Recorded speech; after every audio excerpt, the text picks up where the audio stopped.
Farmers in the U.S. are closely connected to developments in Ukraine and are intently watching for clues about how the war is impacting not only farmers abroad, but their own operations. VOA's Ken Afarabao has more from Decatur, Illinois.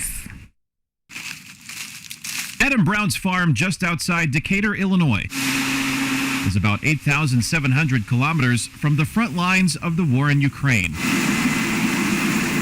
But when artillery shells and missiles land half a world away, Brown feels the impact on his cornfields in the Midwest. We're reeling from the invasion of Ukraine because it really made everything topsy-turvy, unpredictable for us. It started with increased prices for grain products. So we saw this vast ramp up, both in corn and soybean prices. That's because markets reacted to the interruption of Ukraine's significant agricultural exports. Prior to the war, they were number 7 exporter of corn. They're a big competitor, and we want them to be competitors. As other countries filled the void created by the loss of Ukraine's grain products, this year wheat prices fell about 50% from all-time highs reached during the first month of Russia's 2022 invasion of Ukraine. Corn prices also dropped after a 10-year high in April 2022.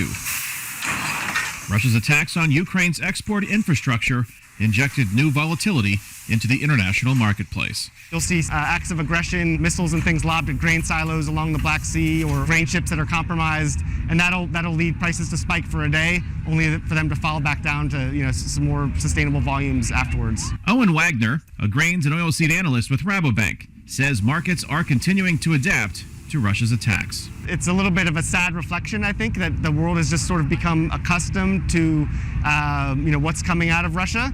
U.S. Secretary of Agriculture Tom Vilsack believes increasing market stability is also a result of Ukraine's resiliency. Ukraine has been working feverishly to create alternative routes and avenues. And I think there's now much more of an opportunity to move grain than there was, say, 12 months ago. Notwithstanding maybe the challenges on the Black Sea, there is now an inland route through Romania that is moving quite a bit of grain.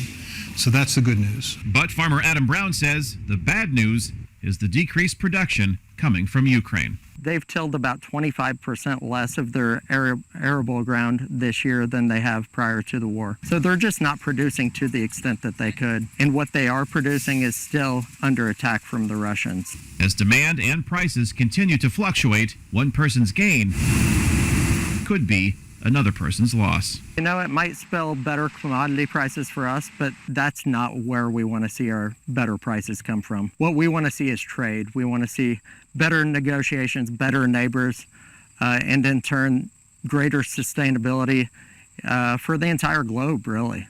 A globe where the attention has quickly turned to a new war between Israel and Hamas, as the conflict in Ukraine and uncertainty over its crop exports grinds on.